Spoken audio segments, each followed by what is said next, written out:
we're not just measuring core metrics you would expect from a business. We're measuring the effectiveness of what we're doing via happiness scores. And if they hadn't completed a lesson, instead of doing great, we weren't shaming them. It wasn't the Duolingo owl with angry red eyes. It was more, hey, we hope everything's okay. You know, you have an AI coach that you've built. And where did you find the inspiration? Because it has to be intelligent, helpful, but, you know, it's also ethical. We are the only dog training program in the whole world that is B-Corp Certified for your average pet owner to use. Ultimately, we want to make sure that your pup is being trained and is the happiest pup that they can be.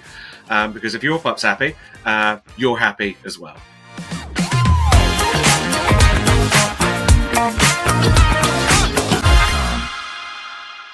So today we're diving into a story that goes beyond marketing because it blends data, innovation, and importantly, the technology that touches us and teaches us, because I'm talking to the inspiration for Zigzag, which is, yes, it is a popular puppy training app. That is what it is, but it's also a mission-driven company that uses AI and behavioral science to support pet parents in real life and every step of the daily journey. And so I am talking to the architects behind this journey, behind this app, behind this amazing experience. So I'm so excited to welcome you, Lorna Winter, co-founder and head of program at Zigzag. So you are the inspiration behind the app. Great to have you. Nice to be here. Thank you, Peggy. And we have a dynamic duo. Can I say that? Because we have Ed Williams, growth marketing manager, specializing in CRM and lifecycle marketing and strategies at Zigzag, because that's so important as well. And the two of you, yes, I said the dynamic duo, so that's where we'll keep it. And every dynamic duo, there's always a little bit of a hero backstory, right? So Lorna, you yourself, you have 15 years of experience in managing brands, but you're also a qualified dog trainer, a behaviorist, and you've brought a deep commitment to animal welfare. So as I said before, you're the real deal. You're the inspiration. We're lucky to have you. I'm personally lucky to have you. So I'm looking forward to this. Thank you very much, Peggy. And then, of course, we have the other half, Ed, as I said before, seasoned marketing pro with creative instinct, because that's what you need to make this app teach us, touch us. So you have an instinct for warm, ethical approaches to storytelling. And speaking about stories, I'd like to start with the backstory that started it off, right, Ed? Because I met you at a dinner hosted by Appier. It was fantastic food. I do remember that. Loads to celebrate, including your own team's win as Growth Marketing Team of the Year. And so we were chatting, talking to members of your team. By dessert, I said to myself, nope, got to have you on the show. That's what we did, because you stood out for me, talking about the challenges of ethical marketing, lifecycle marketing, CRM, and your passion for community. So that dinner was a turning point for me, got me to have you and Lorna on the show. Was it a turning point for you as well? Absolutely. I mean, we're quite a young team.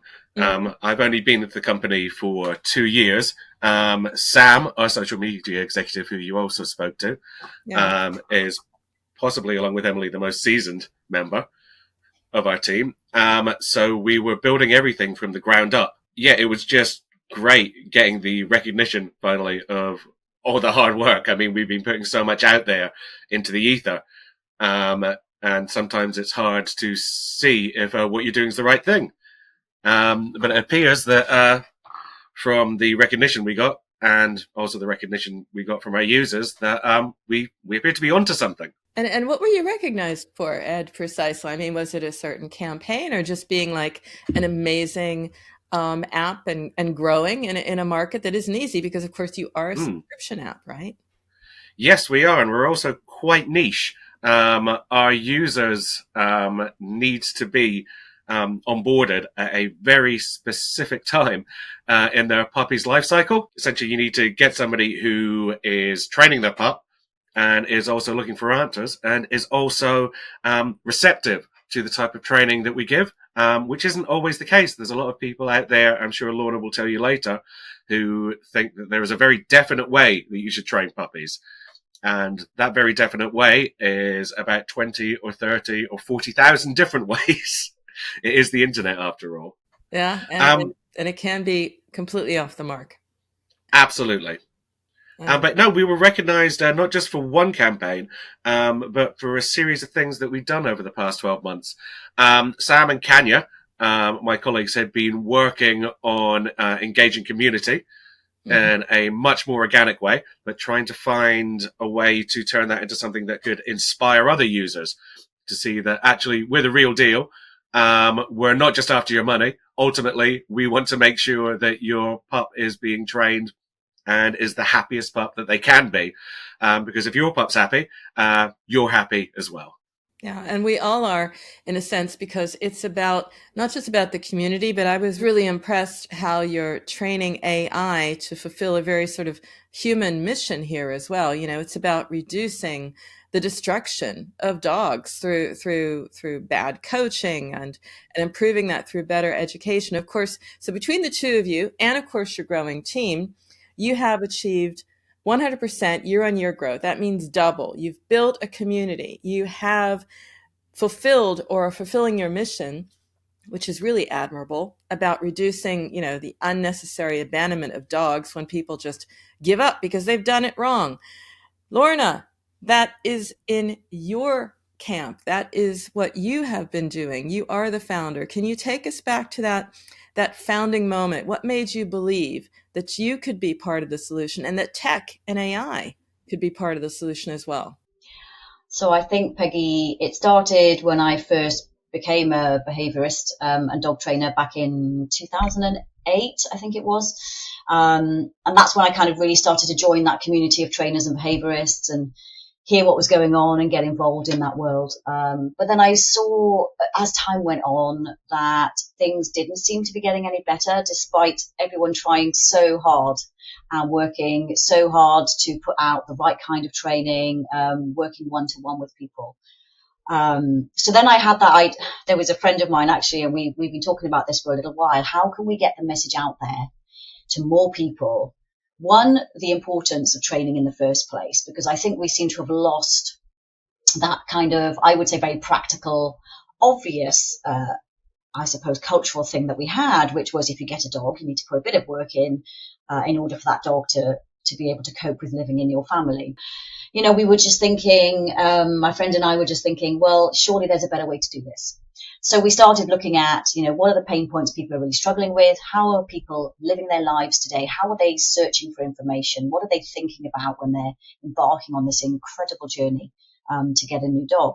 And that's kind of where the idea came from. Now, tech being the solution was very new. We didn't know it was going to work.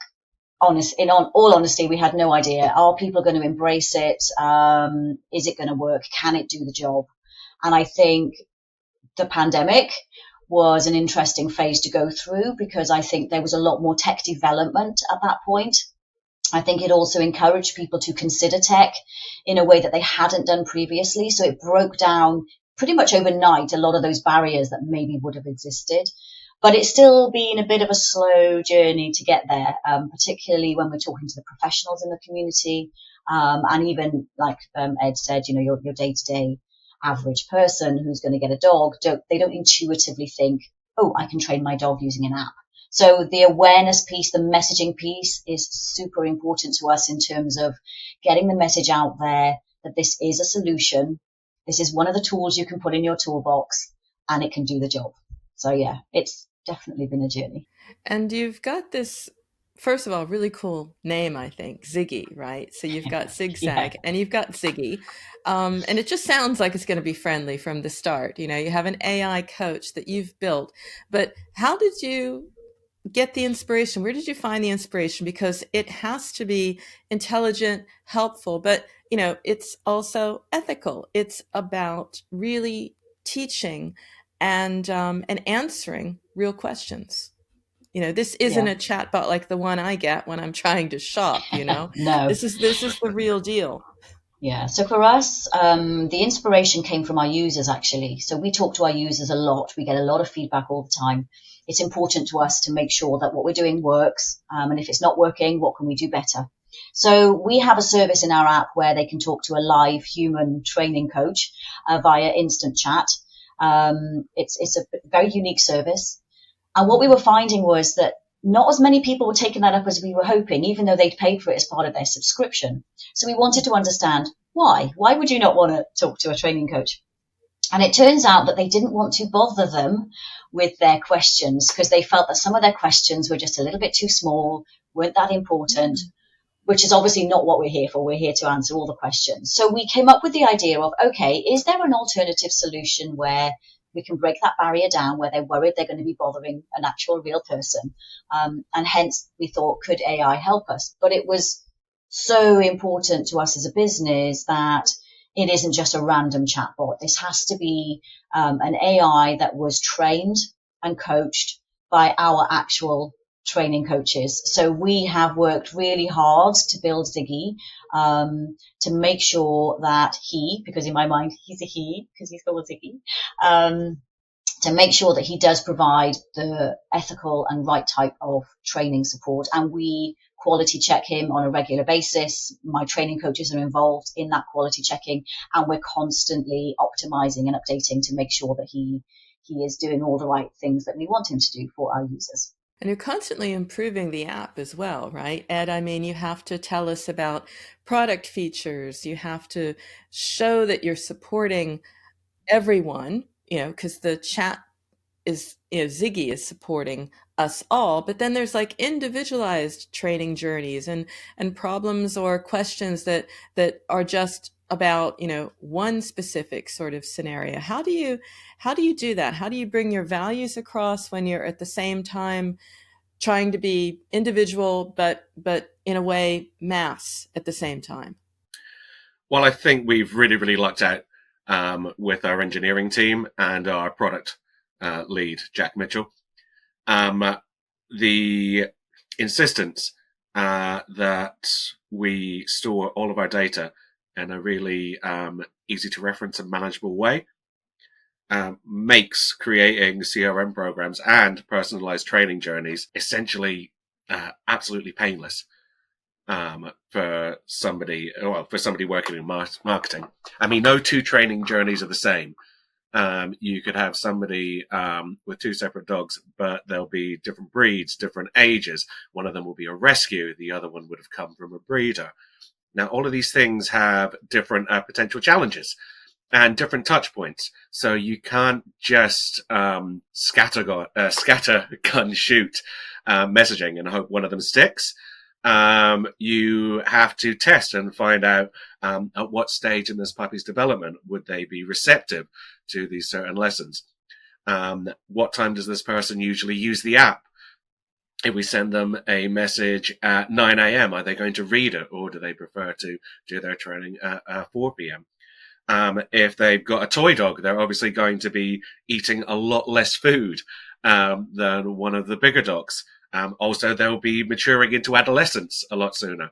Now, all of these questions are things that can be answered with the help of Lorna and her team, and also the data that we're collecting in the survey before the user completes onboarding. That sounds like one really amazing onboarding journey. I mean, people would buy it from you, Ed, because I was just thinking that's absolutely correct. You have to tag and organize the data properly, because then you can mix it and match it and get more granular, as granular as the data is. So is that your IP, or is that something you tweaked?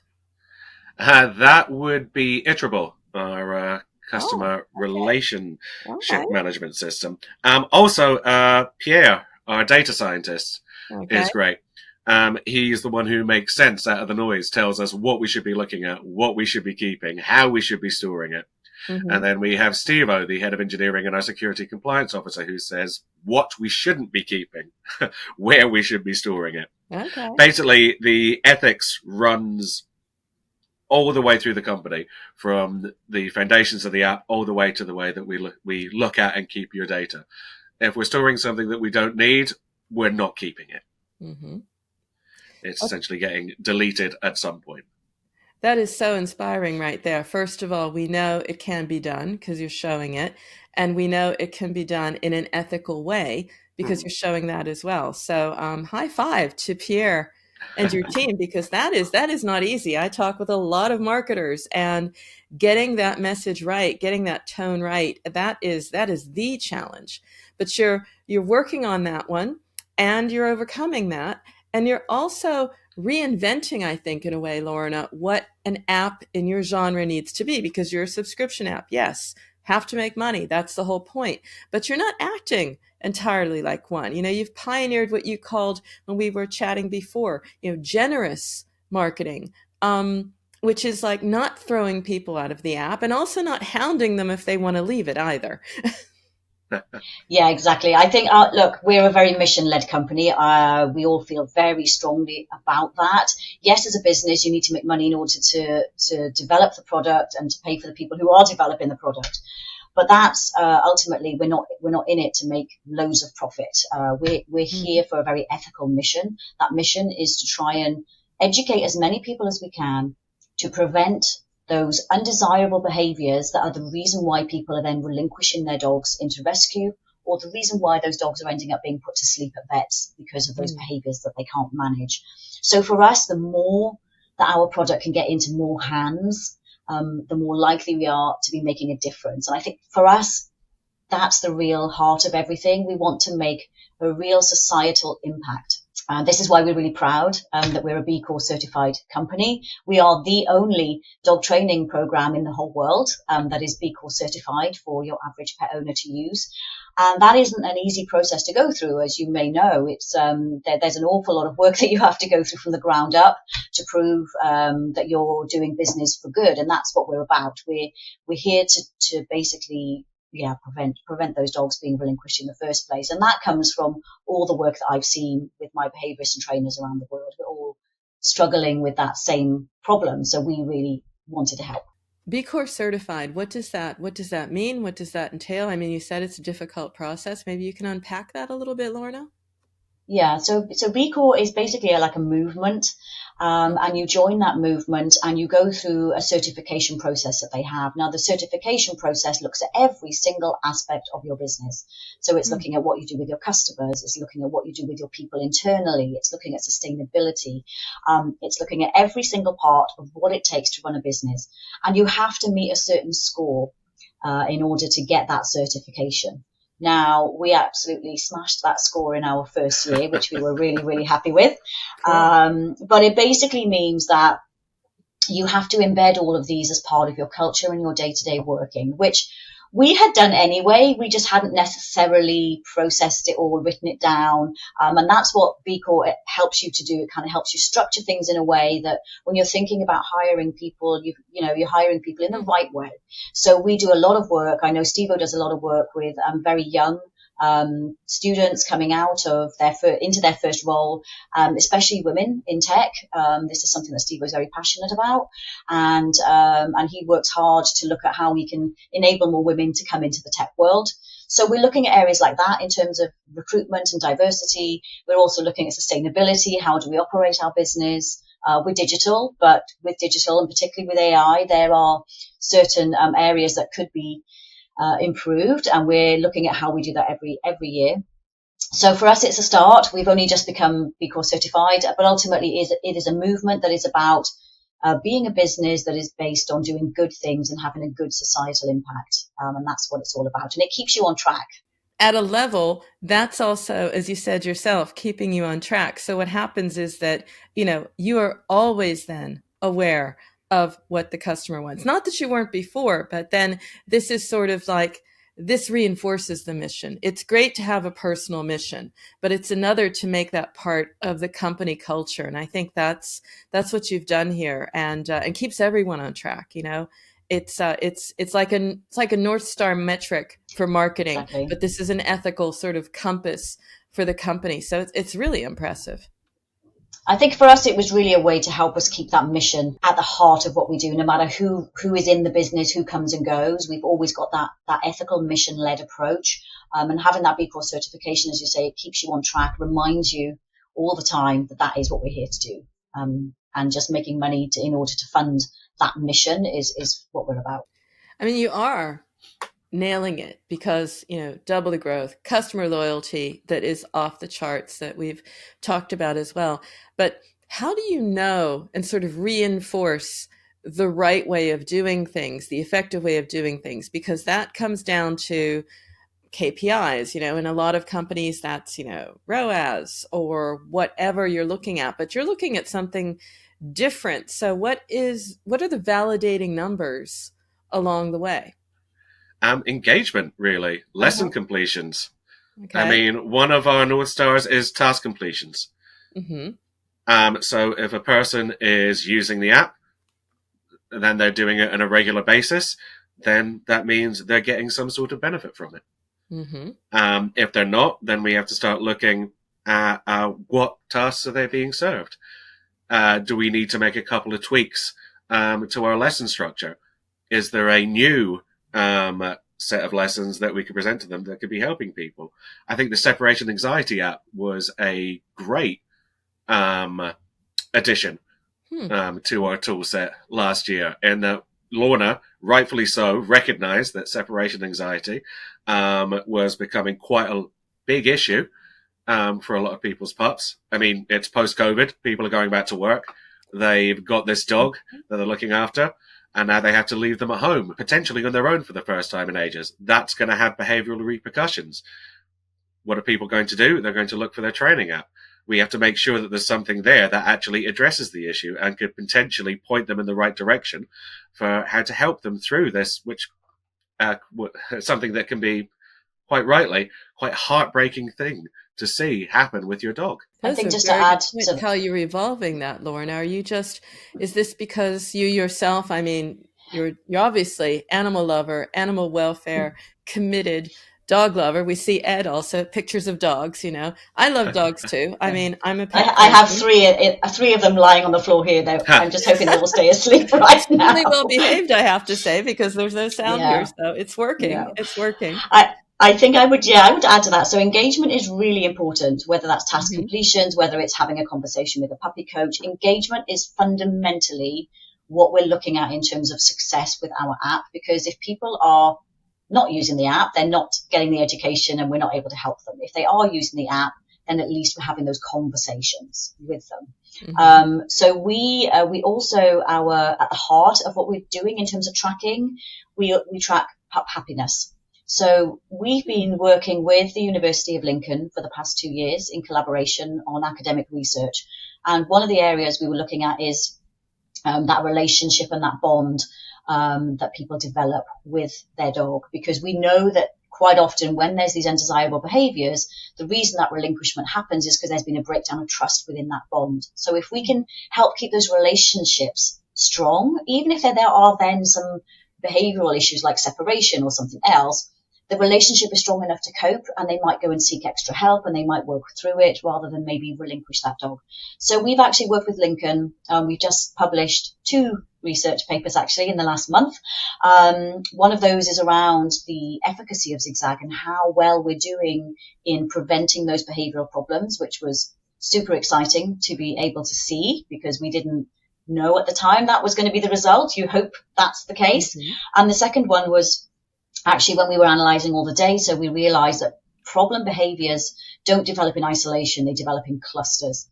So we're looking at this now and saying, okay, now that we can understand this, can we optimise and change the programmes that we're doing, knowing that, for example, if a pup is starting to go into having a separation-related issue, they've probably got X, Y, and Z other issue.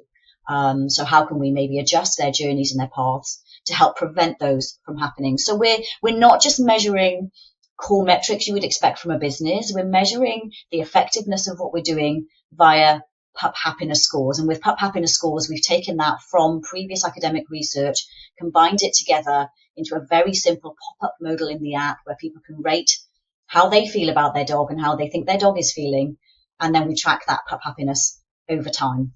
And we continue to work with the University of Lincoln and Professor Daniel Mills, who's a very well-known behavioral vet researcher in the industry. And he actually worked with us to develop the separation tool that we've got the patent on right now. And we're looking at how we can continue to expand that. So we're also really looking at scientific research and academia to help us fill in the gaps in our knowledge as we start to kind of work through where those things are. So 20 years ago, separation-related problems were not a thing in dogs. They genuinely didn't exist.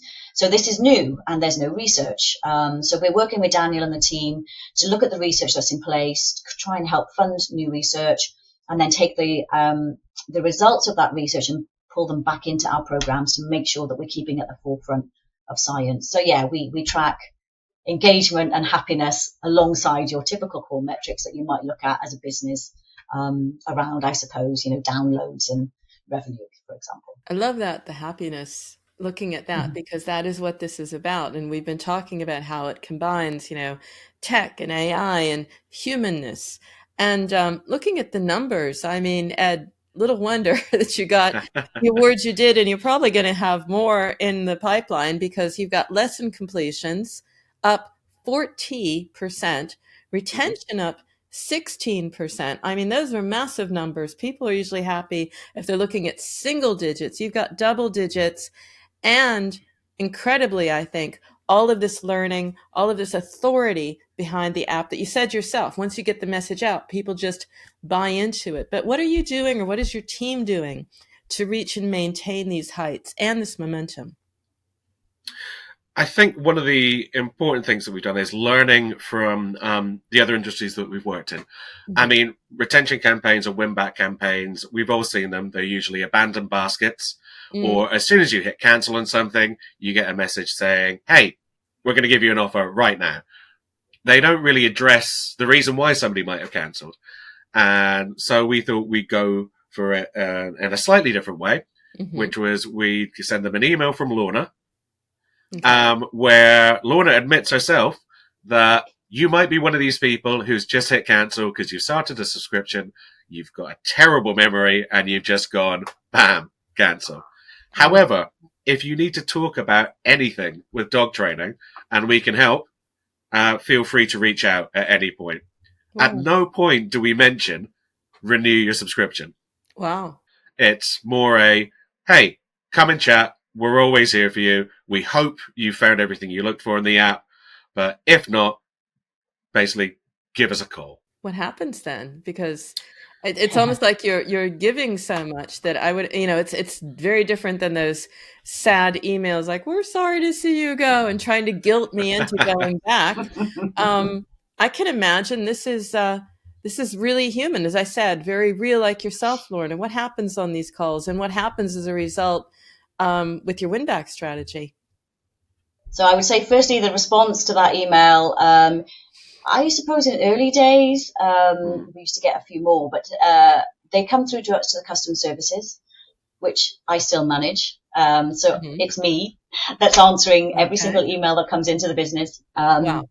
So everything is signed Lorna, because that's me, because it's a really good way. And I think, I know it's difficult as a co-founder when you're doing so many other things, but it is important to stay very close to your users. And obviously, being a trainer or a behaviorist, if someone's struggling, if they can't afford the subscription, or there's something else going on in their lives, just giving them that little bit of extra support. Sometimes all you need to do is send them an email back going, you know what, we totally understand this can be a difficult time. You're doing a great job. Just, take it at your own time, at your own pace, take the pressure off yourself, and just try and enjoy this relationship that you have. Sometimes that is all it takes to make a huge difference to someone's life. And that doesn't take any of my time, really, but it's so powerful for what that does for the person on the other end. And so I think this is why it works. It feels very personal, because actually it is quite personal. We try to do as much of that personal touch that we can. Not everybody utilizes it, so I think I get a few of those a week or a day. Some days are better than other days. It's just part of being that ethical, responsible business. I think that you have to care about your users, and if someone's really struggling, sometimes they just cancel because they're like me, they have a terrible memory, and they'll still reply and tell me that, which is great. And everyone always gets a reply from us, with hopefully within 24 hours. We do try to do that. So and then Ed can talk about maybe some of the win-back work that we're doing. Mm-hmm. I mean, the win-back work, to be honest, because we're not constantly barraging people with come back and use our app, the increase in 14% was a massive surprise to us. We were, as you were saying, hoping for single figures. So the fact that we got 14% was absolutely great. But to be honest, it's just great that the people who are going to get a benefit from the app, who didn't necessarily see what the app could do for them before they spoke to Lorna, are coming back, because that's the important. The 14% figure is absolutely moot. It's more that if anyone comes back to us after this message and thinking that, oh, okay, no, this actually, I'll give this a second chance, then that's great. That's another puppy. What we were, I think, more stoked about was the increase in lesson completions. Because that took a lot of work, and there's been quite a few changes to the way that we serve our lessons. When I started here, everything was very linear. You could complete the courses in a very set way. So creating lesson reminders would have been quite easy. Basically, you've been in the app X amount of days, you have completed Y lesson, so tell them that they need to complete Z lesson next. Now, that would have been great. However, we decided to move to dynamic paths, which, like dogs, no two dogs are the same, no two training sessions are the same, no two training journeys are the same. So now users can complete all of the lessons in the course in whichever order they want. We had to find out a way of how do we encourage people to complete their next lesson without explicitly talking about what that next lesson is. Yes. Okay. Yeah. And how do we make it look like it's not repetitive? So it's not just constantly, hey, good morning. Have you done a lesson yet? Hey, good morning. Have you done a lesson yet? No. We realized we can see three things that help us. Has this person completed a lesson in the last 24 hours? Mm-hmm. Is this person on a free trial or subscribed to the app? Mm-hmm. And is this person likely to complete a lesson in the next 24 hours? So we created a 2-tier journey, which randomized the message using loads of very, very complicated and annoying logic in our CMS platform, to just generate a message that said, hey, you're doing great if they completed a lesson. Don't forget to come back today and do something. Uh-huh. And if they hadn't completed a lesson, instead of doing great, we weren't shaming them. It wasn't the Duolingo owl with angry red eyes. It was more, hey, we hope everything's okay. Grab a lesson today if you can. Yeah. And that's as flexible as the people are. That allows them to sort of essentially find their way to what they want to be doing. And also maybe, choosing a lesson that's really relevant to what they have at that moment. Maybe they're planning a trip and they're going to have to deal with, the stress and anxiety of being separated, for example. Just curious there, Ed, when I think about it, because you brought up Duolingo, and I'm thinking about it the whole time, because it's like held as the poster child of the most popular app and the best way to do it. Gamification, a little bit of shame, and hey, you're home free, right? Huh. What's it look like in your user experience? And have you been tempted by, let's just gamify it, make it fun, put in some memes? I mean, we will get to your social campaigns because they are very cool, but they're also not in this direction. Have you wanted to move in that direction, or what has kept you from from going into the red ocean and staying in your blue ocean, basically? Ultimately, it's one of our core foundations that we do not shame our users, regardless of what they're going through. No matter what kind of training journey they have, no matter what they tell us, when they're talking to a trainer, we're there to support them. Now, a lot can be done through fear and shame, but as Lorna will tell you from her experience as a behaviorist, it's a sticking plaster. Yeah, I was going to say fundamentally, fear-free, positive, reward-based training is at the heart of what we do. we cannot possibly treat our users in any different way. It has to be positive, reward-based training, because that's what we advocate for. And I'm definitely not a fan of shaming and fear. I mean, I've done Duolingo myself for a while, and I used to get very irritated by the angry owl. I'm like, don't tell me what to do. I'm really busy. I will learn in my own time. And I think that's the point. I think because also we try to keep, to Ed's point earlier, everything very flexible. We have guided paths. We're trying to guide people through that development phase that their puppy is in. But within that guided path, we're trying to give them as much flexibility as possible to do things that suit their lifestyle. If it's raining that day and you're supposed to do outdoor lessons, nobody's going to want to do that. So, pick something else that you can work on indoors. If you don't have a lot of time with your pup, maybe you want to do an indoor enrichment lesson that day instead of going out and doing the leash walking exercise. So we're trying to give them that freedom. And then on top of that, kind of shaming them into not doing stuff is just completely against all of our ethics and the heart of our business. So whilst from a marketing perspective, those tactics can be very effective in driving growth, for us, they don't help with that relationship and that trust. And we want our users to have trust in us so that they actually listen to the advice that we give. Because I think, as Ed mentioned earlier, the internet is a vast place. There is a lot of free advice on training in the internet and the whole wild world. A lot of that training is outdated. It's not great advice. It's difficult for people to know what's good or what's bad. If we can build trust with our users, they're more likely to listen to us. Then that's got to be better than them going out on the internet and then getting some terrible advice. So for us, it's really about supporting them and actually trying to have fun with that process, because it's a really tough time to bring home a new dog and people really struggle. Puppy blues is a real thing that people can go through. So if we can make it fun, lighthearted, oh, your dog's pooped on the carpet for the 4th time today. Do you know what? That's okay. Maybe it'll be 3 times tomorrow. Maybe it'll be 3 times in a week, but you will make progress. Just go with the flow. It's not about shaming at all, because that doesn't really give you those longer term benefits. What about rewarding those moments? You mentioned that positive and reinforcement rewards. I'm thinking that, some people are completionists and just, it's enough for them to just finish lessons. And that's a great experience and accomplishment. But how else do you keep people on track for their own good in the end? Well, we have the streaks module that pops up now, quite similar to Duolingo's. Once you've completed 7 days in a row, it fills in your little card. So that pops up while you're going through it.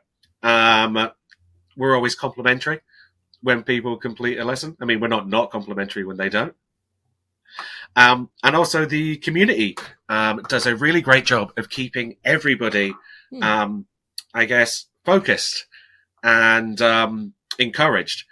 I think that the trainers do this as well, but we have a lot of people who use the app who might come into our Facebook group and they'll be tearing their hair out saying, I'm just having the worst day. I think my dog doesn't love me. They're not paying attention to anything that I've said. Have I made a huge mistake? And then suddenly you'll get 20 or 30 different people on that thread saying, I have gone through exactly the same thing. There's just messages of support piling up. And it's that little touch point, that experience that makes people think, okay, this is great. Other people have used Zigzag and they know what I'm going through. This is a great experience. And to be honest, it's hard to buy that. You can't go to Meta and say, yeah, hi, I'd like 30 people who've had an amazing experience with my app. Could you suddenly just tell them all on Facebook to tell everybody else? I mean, how do you do that? I was looking at that myself, and your UGC campaigns are also amazing. You've got a community, that's engaged. Is there something that you're doing right or other marketers are doing wrong? Because it's one thing to have an amazing app, a great product, you have to have that. But then to keep that momentum going, to keep that emotive and effective of the app still very relevant, still very vital. Yeah, that's really the prize. I would say that a secret weapon is that we have a Sam. Sam McInnes is our marketing executive who is fluent in all things social media and has the perfect eye for a story. Also working alongside our acquisition manager, Kanya. they're able to essentially just go into the community, see all these great stories. And Sam is great at getting into the trenches. He makes sure that he interacts with everybody. If he sees somebody that needs some help and he knows the answer to it, and a behaviorist is swamped and they're not being able to jump into it, he will be able to point them to a passage in the app that might get them through it. If he sees somebody's having a great time and they're sharing great pictures of their dogs, like Tate, he'll get in touch with them and say, everybody absolutely loves your dachshund. Would you mind if we... And he's just great at getting that response from our users. He gets people excited to use Facebook, excited to share their experiences. Like he is an amazing asset to the company. So we credit Sam with finding Tate. Is that it? Because he is the star, isn't he? Yeah, no, he's great. It's turned into a powerful marketing machine as well. I mean, what are plans for Tate? Well, we're always in contact with them. I mean, we use him as much as his pup parent wants to. To be honest, they're having so much fun with him that it's usually a case of they'll share some footage, and then Sam just has to fire them over a message just saying, "Hi, can we repurpose this? Because this is gold." There's a lot going on there. And you're building something really rare, both of you. And you have a little bit of help as well from just thinking about the community. So your community first, focused on the journey, focused on the user, and again, AI augmented. Ziggy is there. Ziggy is also going to be a part of this and evolve with you. I'd like to ask each of you, I'll start with you, Ed, the vision for Zigzag, the vision for Ziggy, in the next couple of months or couple of years, because obviously it's all going to be there and evolve, I believe. I mean, obviously, as we scale, we will find more of our users using Ziggy. I think one of the exciting things that we want to see is the ability to ingest all of our lessons and actually only provide advice that's based on something that's been explicitly said in one of the lessons in the app. At the moment, we're coming pretty close to it just by setting the ethical boundaries within its code. I mean, I had so very little to do with the rollout of Ziggy, so I'm probably the wrong person to ask about it. It got kind of sprung on us by surprise. It was a sort of side project by Jack and Steve-O. They essentially came in and they went, "Hey, we built an AI. Do you guys want to test it?" Oh, wow. Yeah, it was one of those that Jack had gone, "Oh, our users are saying this," and then Steve-O went home one night and was like, "I wonder if I can create something," and came in and was like, "Hey, here's 3 hours of work or 3 weeks of work," and that's where Ziggy started. I think yes, the evolution for us is to basically get Ziggy to pull from everything within Zigzag. So whether that's the hundreds of thousands of conversations with puppy coaches, the hundreds of thousands of conversations within Ziggy, all of our articles, all of our lessons, all of the blogs on our website, every single thing we've been gathering over the last 4 to 5 years, that's what we want Ziggy to start using. And then also to let us know where there might be gaps so that we can fill that content in. We're also looking at, I suppose, alternative versions of Ziggy in the sense that how do we use generative AI even further to help us with this dynamic programming? So I'm thinking about that behavioral cluster work. I'm thinking about the separation stuff. I'm thinking about how do we use generative AI to help us build some of these prevention protocols, as I would say. So maybe we have a prevention predictor tool that we can build that's based on a series of questions that maybe we can ask people as they're going along that journey that can help us trigger the right paths. Ed is probably freaking out in his mind thinking, how am I going to do that? How do you do those paths? Exactly. Because I like to make Ed's job really easy by adding in more stuff all the time. But I think and that's the vision for us is to continue to take scientific research, get scientific research if it's missing, bring it back into our app in a way that we know is going to help our users, and do it in a way that's as highly personalized as we can. So it really does feel like that one-to-one kind of conversation and dialogue that you're having, albeit it's being done in an app, with that ability to have a human help you if you need it, or our Ziggy AI if not. A lot coming your way, Ed. I mean, it's exciting, predicting and preventing. Now that is really part of the mission, because then there is no, animal abandonment or destruction, because you've seen all the signs. You sort of flagged it along the way. So that will be exciting. That'll be very fulfilling for you, I imagine, as well. No, absolutely. Let's just see if we can plug it into Iterable. Yeah. And if not, we'll build something that does. You're certainly stretching the model. And talking about the model, I'm thinking about the model of what a company is, and the people behind it. So I'd like to just close it with thinking about both of you, because everyone is more than a title. You know, you work because you want to. Something inspires you. Something has brought you here. So I'd like to just revisit that moment in this journey, maybe with a puppy or a pet parent, even with Ziggy, something that reminds you why you started, and maybe giving us some inspiration for our audience of marketers and people in the industry who want to, they want to stick to it.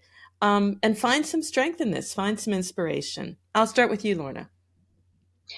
Oh, I think, so for me, my journey really started with a rescue dog that I had called Peggy, as it was. She was a lovely little dog, came from Ireland, and she's the first dog I'd had that actually had behavioural issues, and she was the inspiration for me becoming a trainer and a behaviourist. And I really struggled back then. I mean, it was really difficult to find a good person online. It was really difficult to then fit the work that I needed to do. But just a few of the things that I did had a massive impact on her as a dog and on us as a family. And I realized how some really simple things can make a really big difference. And so when I fast forward to kind of 15, 20 years later, and I'm seeing all of these behavioral issues in dogs, and I'm thinking, but if only people had access to something like I did with Peggy, that literally changed my life within a week with that dog. It was two simple things that we did that really changed our lives. And she lived a wonderful life with us until she was about 16. In my mind, I kept thinking,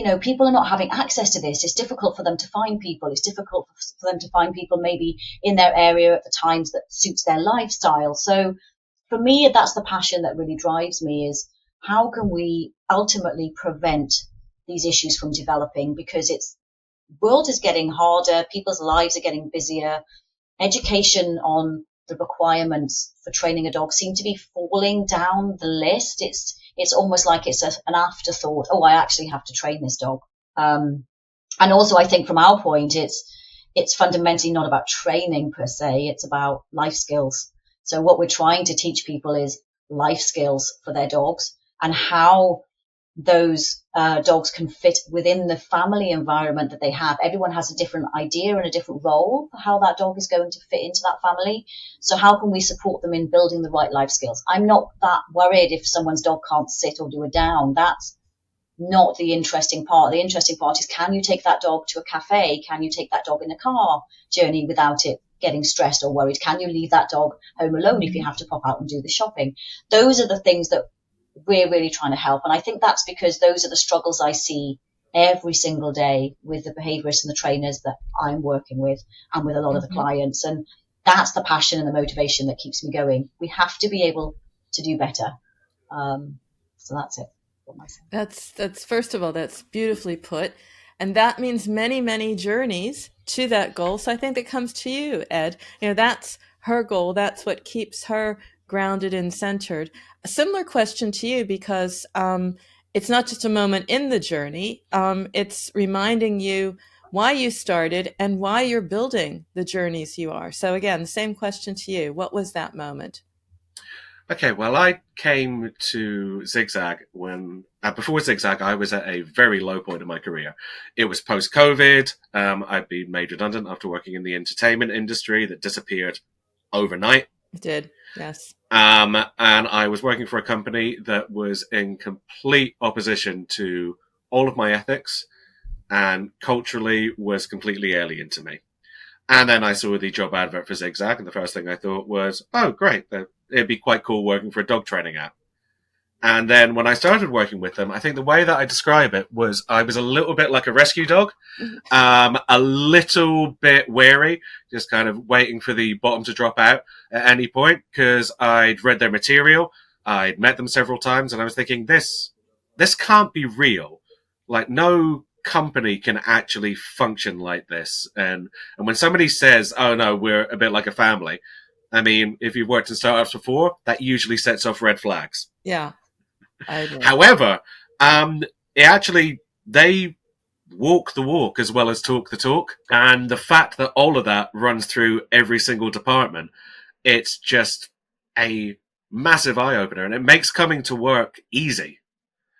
Because you know you're supported. There's nobody there waiting for you to mess up. You're working with people who want you to succeed. And it's the same way we want our pup parents to succeed. We're not there to chastise you. We're there to make sure that you're getting the best out of the relationship. And so I think, that's what keeps me going with the mission and creating the journeys, is that's what I have to keep in the forefront of my mind, is that we're actually doing this to help people. And that makes everything else just that little bit easier. It is about being real, and there's so many lessons here for our audience, and also about how to build a values-led business and team that moves the needle as well. Growth has many, many sides. Growth can also be, we're talking about it all the time, sustainable growth that lasts. You've built something that lasts, Lorna. You can be so proud. Ed, your architecting journeys that are real and individual, you can be proud as well. It's just been a pleasure to have you both here. Thanks very much, Peggy. It's been great to chat. Absolutely. Thank you so much. And of course, if you're tuning into In the Groove on YouTube, well, go ahead and smash that subscribe button. It will allow you to stay up to date with the series. And not only that, enjoy the pure gold of knowledge and insights our guests bring to every episode.